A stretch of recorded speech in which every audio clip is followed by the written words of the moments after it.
আমি আসাম থেকে এসেছি আর আমাদের দিদি এসেছে ধুবড়ি থেকে।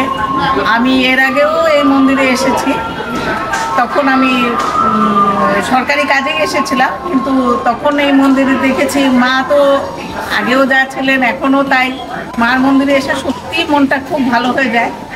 তবে এবারে বেশ কয়েক বছর পরে আসলাম, এসে দেখছি পরিকাঠামো খুবই সুন্দর হয়েছে। আর বাইরের থেকে যারা যাত্রী আসে তাদের জন্য যে সুবিধাটা করা হয়েছে তার জন্য সত্যি আমি এখানকার সরকারকে বা মন্দির কর্তৃপক্ষকে আমার অসংখ্য ধন্যবাদ জানাচ্ছি। শুনেছি আগামী 22 তারিখে আমাদের মাননীয় প্রধানমন্ত্রী মোদীজি এখানে আসবেন। উনি এসে মানে অনেক তীর্থস্থানের জন্য উনি অনেক কিছু করেছেন আমাদের যাত্রীদের সুবিধার্থে। তো উনি এসেও মানে খুবই ভালো পাবেন। সবারই বিশ্রামের দরকার। যাত্রীরা যদিও দূরের থেকে আসে, তাদের বিশ্রামের জন্য যেই ব্যবস্থাটা করেছেন সেটা সত্যি খুব মানে আগ্রহের সাথে আমরা নিচ্ছি।